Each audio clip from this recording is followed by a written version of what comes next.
అమ్మ చెప్పిన అలనాటి కథలకు స్వాగతం. కథ తిరిగి దొరికిన జీవితం 5వ భాగం. రచన డి కామేశ్వరి గారు. రంగారావు గారు దంపతులు ముగ్గురిని సాదరంగా ఆహ్వానించారు. సరోజని చూసి గీత మొహం చిట్లించి పలకరించనైనా లేదు. ఒకరోజు కొత్త రకం ఫ్యాషన్ మ్యాక్సీ తొడిగింది గీత. జుత్తు విరబోసుకుంది. బాబ్గా ఆమెను చూడగానే కృష్ణమోహన్ సరోజ వంక చూడకుండా ఉండలేకపోయాడు. గత 20 రోజులుగా గీత కృష్ణమోహన్తో ఇదివరకులా మాట్లాడలేకపోయింది. అసలు ప్రభాకరం కనపడిన తర్వాత రోజు నుంచి మరి వారం 10 రోజులు ఇల్లు వదలలేదు. సరోజ కృష్ణమోహన్కి అంతా చెప్పేసి ఉంటుందని, అతనేం అడుగుతాడో అనే భయంతో అతని ఎదుట పడడం మానేసింది. ఫోన్ వచ్చిందంటే చాలు కృష్ణమోహన్ అని ఆమె గుండె ఒక్క క్షణం లయ తప్పేది. గీత రావడం లేదని ఒకరోజు కృష్ణమోహన్ రాగానే గీత గుండె ఆగిపోయింది. ఎదురుగా వచ్చి కూర్చున్న గీతని చూసి కృష్ణమోహన్ ఆశ్చర్యపడ్డాడు. ఆ వారం 10 రోజులకే ఏదో జబ్బు పడ్డదానిలా తగ్గిపోయి నల్లబడిపోయిన ఆమె మొహాన్ని చూసి ఆరాటపడ్డాడు. ఒంట్లో బాగాలేదా అంటూ గీత చెప్తున్న కారణం విని ఆశ్చర్యపడ్డాడు. ఒంట్లో బాగలేకపోతే డాక్టర్ అయిన నా దగ్గరికి ఎందుకు రాలేదు ఇదివరకులా అన్నాడు. గీత జవాబు చెప్పలేక తడబడింది. రంగారావు గారు కల్పించుకొని ఏవో సంజాయిషీలు ఇచ్చారు. 20 రోజులైనా కృష్ణమోహన్ ఏమీ అడగకపోవడంతో ప్రభాకరం సరోజకి ఏమి చెప్పి ఉండడని నమ్మి గుండెల మీద భారం దించినట్లయి నిశ్చింతగా ఊపిరి తీసుకోవడం ఆరంభించింది. ఒక్క క్షణం ప్రభాకర్కి మనసులోని కృతజ్ఞతలు చెప్పుకుంది. ఆ మరుక్షణమే ఏం చెప్తాడు? ఓ ఆడపిల్లను మోసం చేసి పిరికివాడిలా పారిపోయానని ఎలా చెప్పుకుంటాడు అనుకుంది కసిగా. ఆ మాట అనుకోగానే ఇన్నాళ్ళు తన నీడ చూసి తనే బెదిరినందుకు సిగ్గుపడింది. దాంతో పూర్వపు గీత అయిపోయింది. అన్నాళ్ళు కాస్త సరోజ అంటే మనసులో బెదిరిన గీత ఇంకేం పర్వాలేదన్న నిబ్బరంతో నిర్లక్ష్యంగా చూసింది సరోజ వంక. వారిద్దరి వెంట ఆమె రావడం ఇష్టం లేని గీత ఆమెను చూసి మొహం చిట్లించింది. ఆమె అనే మనిషే లేనట్లు ప్రవర్తించింది. సరోజకి అసలే కొత్త చోటు, దానికి తోడు గీత నిర్లక్ష్య వైఖరి. పెద్దవాళ్ళు మాట్లాడుకుంటుంటే ఎవరితో మాట్లాడాలో తెలియక ఒంటరిగా కూర్చుంది.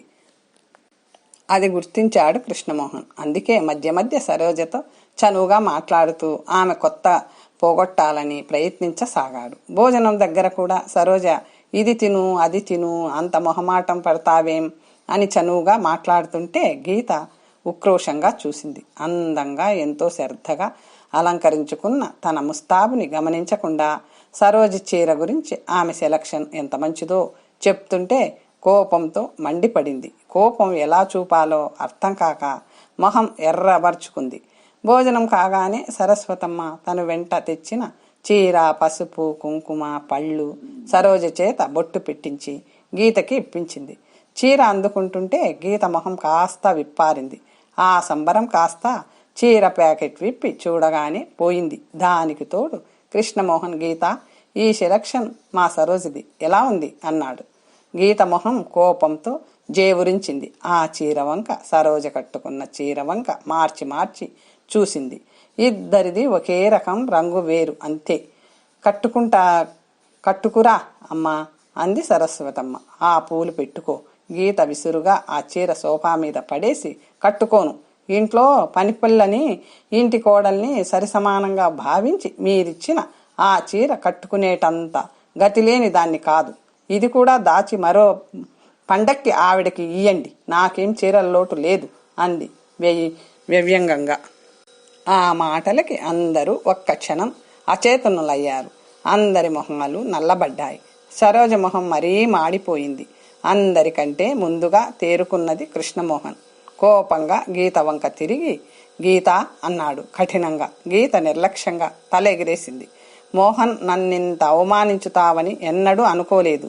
ఎవరో ముక్కు మొహం తెలియని దానికంటే నీకు నేనేం ఎక్కువ అవనని తెలియజెప్పినందుకు చాలా థ్యాంక్స్. నా పట్ల నీకున్న ప్రేమకి థ్యాంక్స్ ఉక్రోషంగా అంది. గీత నీవేం మాట్లాడుతున్నావో తెలుస్తుందా? తెలిసే మాట్లాడుతున్నాను. మీకు ఆవిడ మీద అంత ప్రేమాభిమానాలు ఉంటే నెత్తికెక్కించుకోండి. కానీ నా తాహతు అంతస్తు మరిచి దాని స్థాయికి దిగదారాల్సిన గతి నాకేం లేదు. మరొక్కసారి ఇలా నన్నెప్పుడు అవమానపరచకండి. ఈ బుద్ధి మీకే పుట్టిందా? ఎవరన్నా సలహా చెప్పారా? గీత కసిగా సరస్వతమ్మ వంక చూసింది. జరిగిన దానికి అవమానంతో తలెత్తుకోలేని సరస్వతమ్మ ఆ మాటతో ఇంకా ఓదార్చుకోలేకపోయింది. నల్లబడిన సరోజ మొహం చూడగానే ఆవిడ ఆవేశాన్ని అంచుకోలేకపోయింది. అవునమ్మా గీత, ఈ బుద్ధి తక్కువ సలహా చెప్పింది నేనే. కూతురు కోడలిని ఒకేలా చూడాలన్న మంచి మనసుతో వాడికి సలహా ఇచ్చాను. కానీ ఇప్పుడు అర్థమయ్యింది. కూతురు కోడలు ఒకటేలా అవుతారు? ఎవరిని ఉంచాల్సిన స్థానంలో వారిని ఉంచాలని బాగా తెలియజెప్పావు గీత. సరోజ మా ఇంటి ఆడబడుచు. నే బతికి ఉన్నన్ని రోజులు సరోజ మా ఇంట ఉన్నంతకాలం ఆడబిడ్డ హోదాలోనే ఉంటుంది. ఆమెను ఎవ్వరూ ఏ విధంగా అవమానించినా నేను సహించను. సరోజ పదమ్మ వెడదాం అంటూ చెప్పవలసింది స్థిరంగా తెలియజెప్పి ఆవిడ లేచి నిల్చుంది. వదినగారు, గీత తల్లి గాబరాగా లేచింది. ఏదో చిన్నపిల్ల తెలియక అంది ఆ మాటలు. పట్టించుకుంటున్నారా? సర్ది చెప్పబోయింది. చిన్నపిల్లలు మాట్లాడవలసిన తీరు ఇది కాదండి వదినగారు. సరోజకి డబ్బు లేకపోయినా ఆత్మాభిమానం ఉంది. గతి లేక మా ఇంట్లో ఉండడం లేదండి. ఆ విషయం మీ అమ్మాయికి అర్థమయ్యేట్టు చెప్పి ఇక ముందన్నా ఇలాంటివి జరగకుండా చూడండి ఆవిడ గాంభీర్యంగా అంది. సరోజ రామ్మ వెడదాం. నాయనా కృష్ణ, మమ్మల్ని దిగబెట్టగలవా? కావాలంటే మళ్ళీ వద్దు గానీలే అంటూ కారు దగ్గరికి వెళ్ళింది ఆవిడ. సరోజ అనుసరించింది. రంగారావు గారు గాబరాగా అదేమిటమ్మా ఏదో చెప్పబోయారు. సరస్వతమ్మ మరి మాటలకి తావియ్యకుండా కారెక్కింది. కృష్ణమోహన్ ఏమనాలో తెలియక ఒక క్షణం తచ్చాడి కారెక్కాడు. కారు కదిలింది.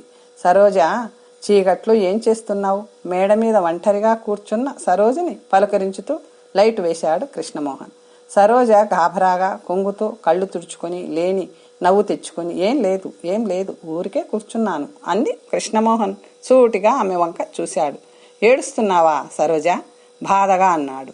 సరోజ, గీత మాటలకి నీవు బాధపడుతున్నావని నాకు తెలుసు. కానీ ఏం చెయ్యను? నేనేం చేయడానికి అశక్తుడిని. సరోజ, మధ్యాహ్నం నుంచి నేను పడుతున్న బాధ నీకు అర్థం కాదు. అమ్మ కూడా అక్కడికి ఎందుకు వెళ్ళాం అని చాలా విచారిస్తుంది. సరోజ, రేపు గీతకి గట్టిగా చెప్తాను. నీ విషయంలో మరోసారి ఇలా మాట్లాడితే ఊరుకోనని. నీకు ఈ ఇంట్లో ఉన్న స్థానం ఏమిటో తెలియజెప్తాను. ఖచ్చితంగా ఇంకా ఊరుకోను ఆవేశంగా అన్నాడు. వద్దు, అనవసరంగా నా మూలంగా మీ ఇద్దరూ గొడవ పడకండి. దయచేసి ఆవిడ అన్నదానిలో తప్పేం లేదు. ఆవిడ స్థానంలో నేను ఉంటే నేను అలాగే మాట్లాడేదాన్నేమో. నా మీద మీరు చూపిస్తున్న ఆదరాభిమానాలు నాకే అర్థం కానిది ఆవిడకి ఎలా అర్థమవుతుంది? కృష్ణమోహన్ గారు, దేనికన్నా ఓ హద్దు ఉండాలి. మీరిద్దరూ నాపై చూపుతున్న అభిమానానికి హద్దన్నది ఉండాలని ఆమె తెలియజెప్పింది. అందులో తప్పేం ఉంది? దయచేసి ఇంకా ఇలా నన్ను మీ దయతో ఉక్కిరి బిక్కిరి చేయకండి. నన్నేదన్నా హాస్టల్లో చేర్పించండి. కృష్ణమోహన్ గారు, అమ్మ ఆవిడ కొన్నాళ్లు బాధపడతారు, తరువాత సర్దుకుంటారు. ఇలా ఈ బంధం ఇంకా పెరగనిస్తే రేపు మీ వివాహం అయ్యాక అయినా ఇల్లు వదలాల్సిన దాన్ని. నా మీద ఆవిడ ఇంకా మమకారం పెంచుకోవడం ఎవరికీ మంచిది కాదు. దయచేసి నన్ను వెళ్ళనీయండి. నన్ను ఇలా ఇబ్బంది పెట్టకండి. ఇంకా సరోజ, ఇక్కడుండడం నీకంత ఇబ్బందిగా ఉందా? విచలితుడై అన్నాడు. అంతలోనే అవునులే, ఆత్మాభిమానం నిలవని చోట పట్టుపరుపులైన ముళ్ల పాన్పులాగే ఉంటుంది. నీలాంటి అభిమానవతికి సరోజ, నా పెళ్లి నిన్ను మానించి దూరం చేసినట్లయితే ఆ పెళ్లి చేసుకోవాలనే కోరిక చచ్చిపోతుంది నాలో వ్యధగా అన్నాడు. కృష్ణమోహన్ గారు, సరోజ ఆశ్చర్యంగా చూసింది. అవును సరోజ, నీవు లేని ఈ ఇల్లు ఎలా ఉంటుందో ఏమవుతుందో ఊహించలేకపోతున్నాను. సరోజ, నిన్నిక్కడ ఎలా శాశ్వతంగా ఉంచుకోగలనో అర్థం కావడం లేదు నిట్టూర్చి అన్నాడు బాధగా. అతనేం మాట్లాడుతున్నాడో అతనికే తెలియనట్లు మాట్లాడుతున్న కృష్ణమోహన్ ధోరణి ఆ రోజు చాలా వింతగా అనిపించింది. సరోజకి గీత ఇంట్లో జరిగిన దానికి అతనెంత బాధపడుతున్నాడో అతని మొహమే తెలియజెప్తుంది. అతని మనసులో ఏదో వ్యధ అనుభవిస్తున్నట్లు అతని కళ్ళే చెబుతున్నాయి. అలా బాధపడుతున్న అతన్ని చూస్తుంటే సరోజ మనసు గిలగిలలాడింది.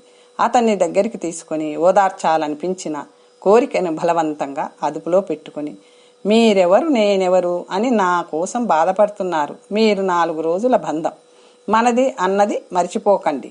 కృష్ణమోహన్ గారు మృదువుగా అంది. మరి 2 నెలల్లో ఇక్కడి నుంచి వెళ్ళిపోయే దానికోసం మీరు బాధపడకండి. అదే సరోజ నాకు అర్థం కానిది. ఎక్కడి నుంచో వచ్చిన నీ మీద నాకెందుకు అభిమానం అన్నదే నాకు అర్థం కావడం లేదు. నిన్ను దూరం చేసుకోవడానికి నాకెందుకు ఇంత బాధ? నీవెవరు అని మనసుకి ఎంత నచ్చజెప్పుకుందామన్నా మనసు మాట వినడం లేదు. సరోజ, మన ఈ అనుబంధం ఏనాటితో అయి ఉండాలి ఆవేశంగా అన్నాడు. ఒక్క క్షణం మౌనంగా ఊరుకొని, సరోజ, ఒక్క ప్రశ్నకి జవాబు చెప్పు అన్నాడు. సరోజ గుండె ఒక్క క్షణం లయ తప్పింది. అతను అడగబోయేది తనకి తెలిసిందే అన్నట్టు ఊపిరి బిగబట్టి దడదడలాడుతున్న గుండెతో ఎదురు చూసింది. సరోజ, గీతని గురించి నీ అభిప్రాయం ఏమిటి? ఆమెను వివాహమాడాలన్న నా నిర్ణయం సరి అయిందే అంటావా? సరోజ వంక చూస్తూ అడిగాడు. ఆ ప్రశ్నతో సరోజకి హఠాత్తుగా ఏదో కోల్పోయినట్లు నిరాశ ఆవరించింది. తన వెర్రి మొర్రి ఆలోచనలకి, ఆశలకి తనని తని అసహించుకుంది. గీత తన భావని తన నుంచి వేరు చేస్తున్న గీత, ఆమె గురించి తను అభిప్రాయం చెప్పాలి. కసిగా నవ్వుకుంది. గీత మీకు కాబోయే భార్య. ఆవిడ గురించి చెప్పడానికి నేనెంతటి దాన్ని? ఈ నిర్ణయం సరి అయిందో కాదో ఆలోచించుకోవాల్సింది ఇప్పుడెప్పుడు కాదనుకుంటాను. ఆమె మాటల్లో కఠినతకి కృష్ణమోహన్ ఆశ్చర్యంగా చూశాడు. ఆమె నుంచి ఏదో ఓదార్పు, సానుభూతి ఆశించిన తను ఆ మాటకి దెబ్బతిన్నాడు. అవును, నిజమే. ఇప్పుడేమనుకోవడానికి టూ లేట్ అంటూ అదోలా నవ్వాడు. అతని నవ్వు, ఆ మాటలు చూసేసరికి సరోజకు కోపం చప్పున చల్లారి అతని పట్ల మమత పొంగింది. ఒక్క క్షణం గీత గురించి అంతా చెప్పేయాలని కృష్ణమోహన్ లాంటి మంచి మనిషికి గీత లాంటి అహంభావి తగినది కాదని చెప్పాలనిపించింది. కానీ తను చెప్పడం నేరాలు చెప్పినట్లు అసహ్యంగా ఉంటుంది. ఎలా చెప్పగలదు? ఆమె ఆలోచన తెగకముందే కృష్ణమోహన్ అక్కడి నుంచి వెళ్ళిపోయాడు. మర్నాడు ఆసుపత్రిలో పని చూసుకుంటుండగా గీత వచ్చింది. ఆమెను చూసిన కృష్ణమోహన్ మొహం తిప్పుకున్నాడు. సారీ మోహన్, కోపం వచ్చిందా? గోముగా అంటూ దగ్గరికి వచ్చి భుజం తిప్పుకుంది. ఎక్స్క్యూజ్ మీ, నిన్న అనవసరంగా గొడవ జరిగింది నా మూలంగా. థ్యాంక్ యూ, అనవసరంగా గొడవ చేశానని గ్రహించావు, అంతే చాలు భింకంగా అన్నాడు కృష్ణమోహన్. గీత, ఒక సంగతి చెప్తాను, దయచేసి విను. మా అమ్మ బ్రతికినంత కాలం మా ఇంట్లో మా అమ్మ అభిష్టానికి వ్యతిరేకంగా నేనేం చెయ్యను. అలా అని భార్యకివ్వాల్సిన స్థానం ఇయ్యనని అర్థం కాదు. కన్నతల్లిగా, పెద్ద ఆవిడగా ఆమెను గౌరవించడం నా ధర్మం. నాతో పాటు అది నీ ధర్మం కూడా కావాలి. అలా అని గుడ్డిగా తల్లి చెడ్డ చేస్తే అనుసరించేటంత అవివేకిని కాను. మా అమ్మ మనసు, ఆవిడ వ్యక్తిత్వం గురించి నాకు బాగా తెలుసు. ఆవిడ అనవసరంగా ఒకరిని నొప్పించే తత్వం కల మనిషి కాదు. అలాంటి ఆమె నిన్న అలా మాట్లాడిందంటే ఆమె మనసు నీవెంత నొప్పించావో అర్థం కాలేదా? అది మొదటిసారి కాదు, చాలాసార్లు జరిగింది. కనుకే ఆవిడ అంత మాత్రం మాట్లాడింది. నీ విధి అర్థం చేసుకుంటే నీకు నాకు మంచిది గంభీరంగా అన్నాడు. అతి ప్రయత్నం మీద గీత ఆవేశాన్ని అంచుకుంది. నిన్న అలా మాట్లాడినందుకు తల్లి మందిలించటం, పెళ్ళయ్యే వరకు జాగ్రత్తగా ఉండాలని తండ్రి బోధనతో ప్రోద్బలంతో క్షమాపణ చెప్పడానికి వచ్చింది. కానీ వచ్చాక కృష్ణమోహన్ ఎంత నెమ్మదిగా చెప్పినా అతని మాటల్లో కఠినత, ఆజ్ఞాపన ఆమె అహాన్ని మళ్లీ రెచ్చగొట్టింది. అల్లారు ముద్దుగా పెరిగిన గీత ఒకరిని ఆజ్ఞాపించడం తప్ప ఒకరి ఆజ్ఞ పాలించడం అలవాటు లేని గీత ఇంకా పెళ్లి కాకుండానే కృష్ణమోహన్ చూపించిన అధికారం ఆమెలో పౌరుషాన్ని రెచ్చగొట్టింది. అయినా నిన్న తండ్రి బోధ గుర్తు తెచ్చుకొని ఆవేశాన్ని అంచుకుంది. కానీ అడగదలిచింది అడగకుండా ఉండలేకపోయింది. అంతే, అత్తగారి పాదపూజ చేసుకుంటూ మడికట్టుకు మూల కూర్చోమనే నీ ఉద్దేశం? నేను అలా కూర్చోలేనని నీకు తెలుసు, నిర్లక్ష్యంగా అంది. పెద్దలని గౌరవించాలంటే పాదపూజ చెయ్యమని కాదు గీత. మనకిష్టం లేనిదైనా కొన్ని విషయాలలో ఇతరుల అభిప్రాయాలని గౌరవించాలి. అయిష్టత వ్యక్తం చేయకుండా ఊరుకోవడం అలవర్చుకోవాలి. ఇన్నాళ్ళు నీవు ఆడింది ఆట పెరిగి ఉండవచ్చు. ఒక ఇంటి కోడలి అయ్యాక ఆ ఇంటికి అనుగుణంగా మారాలి. ఓహో, అత్తింటి కోడలంటే వ్యక్తిత్వం చంపుకొని పడి ఉండాలనా? నాకు తెలియదులేండి.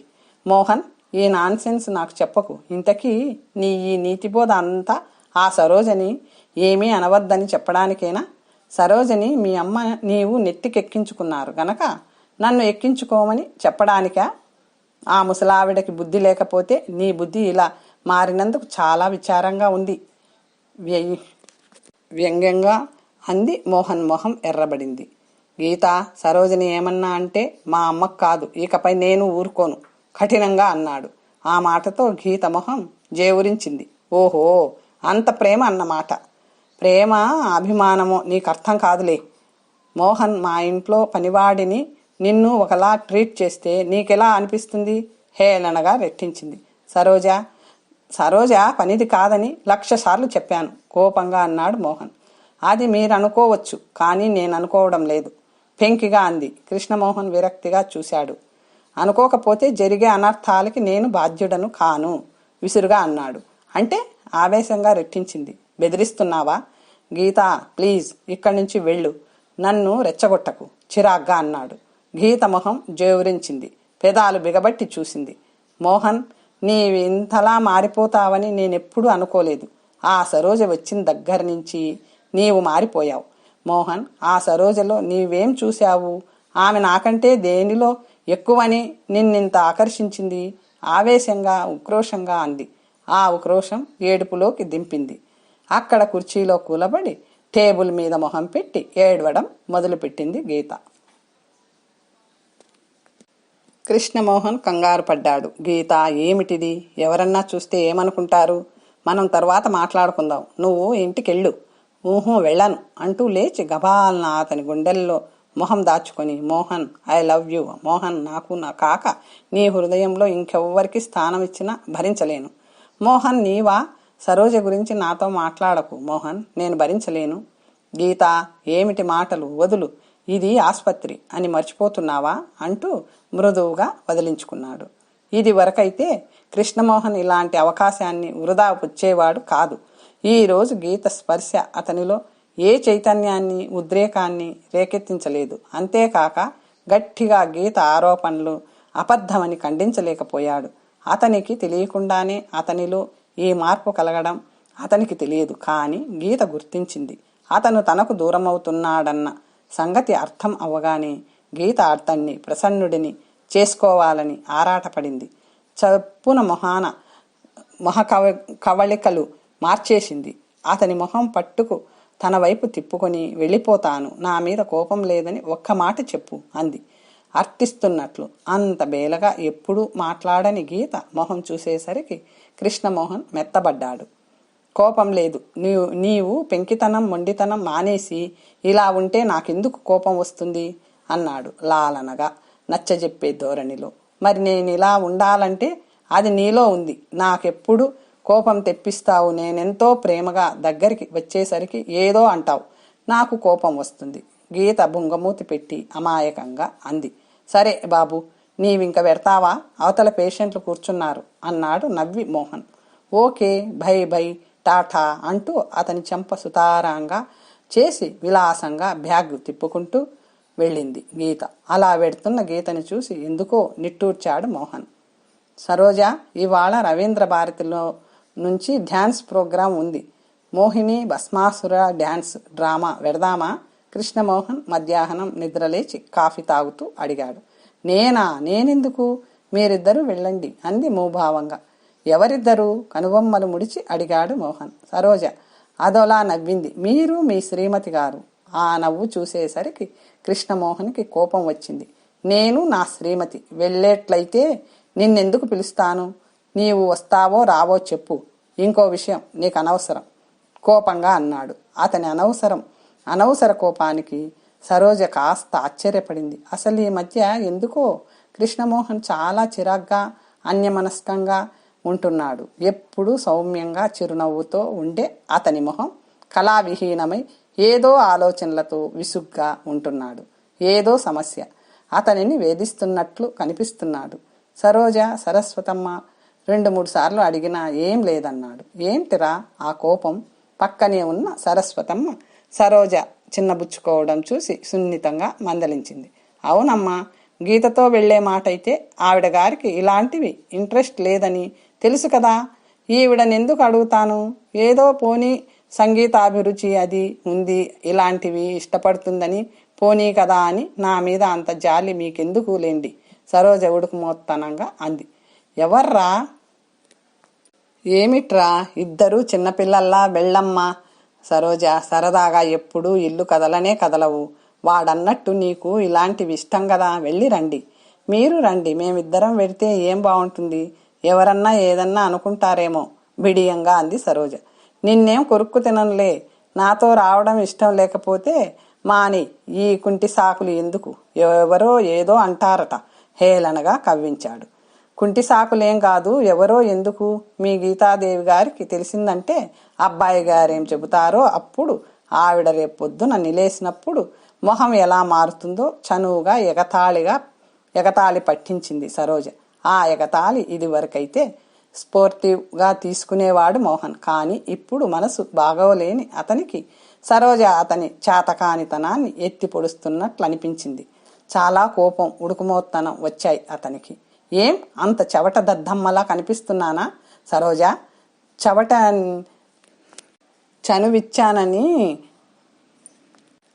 చనువిచ్చానని నెత్తికెక్కాలని ప్రయత్నించుకు, నీ హద్దులో నువ్వుండు కోపంగా అని విసవిస వెళ్ళిపోయాడు. ఆ మాటకి సరోజ విలవిలబోయింది. సరస్వతమ్మకు మొహం ఎర్రబడింది. అవమానంతో సరోజ కళ్ళల్లో నీరు తిరిగింది. సరోజ, ఏమిటది? వాడేదో ఇవాళ కోపంగా ఉన్నాడమ్మా. అసలు ఈ మధ్య వాడెందుకో చాలా చిరాగ్గా ఉంటున్నాడు. ఆ కోపంతో ఏదో అన్నాడు, అది పట్టించుకోకు. వాణ్ణి నేను కేకలేస్తాగా, సముదాయించే ధోరణిలో సరోజతో అంది. సరోజ అదోలా నవ్వి కళ్ళు తుడుచుకుంది. ఆయన అన్న దాంట్లో తప్పేం లేదులేండి, తప్పు నాదే అంది. వాడెప్పుడూ ఇలా లేడు, ఏమైందో ఈ మధ్య వాడికి అంతుబట్టకుండా ఉంది. సరోజ, వాడు బాధపడతాడు, వెళ్ళమ్మా. వస్తానని చెప్పిరా, వెళ్ళు, ఆవిడ ఆవేదనగా అంది. సరోజ ఒక్క క్షణం ఆలోచించి మేడ మీదకి వెళ్ళింది. మేడ మీద వాలు కుర్చీలో కళ్ళు మూసుకొని పడుకున్నాడు కృష్ణమోహన్. అతని మొహంలో గూడు కట్టుకున్న వేదన చూడగానే సరోజ చెలించింది. అలికిడికి కళ్ళు విప్పి చూశాడు మోహన్. అతను చూడగానే తలదించుకుంది సరోజ. ఆమెను చూసి తప్పు చేసిన వాడిలా తడబడుతూ ఏదో అనబోయాడు. ఈలోగా సరోజ, డాక్టర్ గారు క్షమించండి, నన్ను తొందరపడ్డాను అంది. ఆ మాటలకు అతను చెప్పబోయింది ఆపేసి నిట్టూర్చి, సరోజ, నీవన్నా నన్ను అర్థం చేసుకోవా అన్నాడు ఆవేదనగా. అర్థం ఎలా చేసుకోగలను? చనువుగా ఉండాలంటారు, తీరా చనువు చూపి దగ్గర అవ్వబోతే దూరం చేసే వారిని ఏమని అర్థం చేసుకోవాలో నాకు అర్థం కాదు. నా హద్దులు దాటినందుకు మంచి శిక్షే వేశారు. సరోజ, క్షమించు, నా మనసేం బాగలేదు, నీకెలా చెప్పాలో తెలియదు నాకు. నన్ను అర్థం చేసుకుని క్షమించగలిగితే క్షమించు బాధగా అన్నాడు. అతని వంక పట్టి పట్టి చూస్తూ, ఏమిటండి మీకు వచ్చిన కష్టం? మనసు బాగోలేకపోవడం ఏమిటి? కొత్తగా మాట్లాడుతున్నారు. ఈ మధ్య మీరెందుకు ఇలా ఉంటున్నారు? మీకొచ్చిన లోటేమిటి? ఆశ్చర్యంగా అడిగింది. కృష్ణమోహన్ నిర్లిప్తంగా నవ్వాడు. అది నీకు అర్థం కాదులే. సరే, ఇంతకీ డాన్స్కి రావా నీవు? పదండి వెడదాం. మీ ఇంట్లో ఉన్నంత కాలం మీ ఆజ్ఞ ఎలా జవదాటను. కృష్ణమోహన్ మొహం వికసించింది. ఆ మాత్రం తెలుసుకున్నావు కదా, ఎప్పుడు నాకు ఎదురు చెప్పకు అన్నాడు నవ్వి. రవీంద్ర భారతిలో సరోజ పక్కన కూర్చుని నృత్యం చూస్తున్నంతసేపు మళ్ళీ మామూలు కృష్ణమోహన్గా మారాడు. చాలా రోజుల తర్వాత ప్రశాంతంగా ఉంది మనసు. అతనికి చాలా కుతూహలంగా చూస్తూ నృత్యంలో లీనమైన సరోజని చూసి, ఎలా ఉంది సరోజ ఆప్యాయంగా అడిగాడు. ఆ గొంతులో మార్ధవానికి సరోజ ఏదో అయ్యింది. చాలా బాగుంది, థ్యాంక్స్. మీరు తీసుకురాకపోతే ఇంత మంచి ప్రోగ్రాం మిస్ అయ్యేదాన్ని అంది అతని వంక చూస్తూ. అయితే నాకేదన్నా మంచి ప్రెజెంట్ ఇయ్యాలి మరి, ఉత్తి థ్యాంక్స్ చెప్తే సరిపోదు చిలిపిగా అన్నాడు. సరోజ గతుక్కుమని చూసింది. కొంటెగా మెరుస్తున్న అతని కళ్ళు చూడగానే సరోజ గుండె దడదడలాడింది. ఏం కావాలో అడగండి కాసేపటికి అనగలిగింది. ఏం కావాలా అని క్షణం ఆలోచించి, ఇప్పుడు కాదు, సమయం వచ్చినప్పుడు అడుగుతాను. ప్రామిస్ చేశానని మర్చిపోకు అన్నాడు. సరోజ నిట్టూర్చింది. కృష్ణమోహన్ నవ్వుతూ ఏదో కామెంట్స్ చేస్తూ సరదాగా మాట్లాడుతూనే ఉన్నాడు. అంతసేపు అతను అలా సంతోషంగా సరదాగా సరోజ సరోజ అంటూ చనువుగా మాట్లాడుతుంటే సరోజకి బావ గుర్తుకొచ్చాడు. ప్రక్కన కూర్చున్న అతని స్పర్శ ఆమెకి పాత రోజులు గుర్తు రాసాగాయి.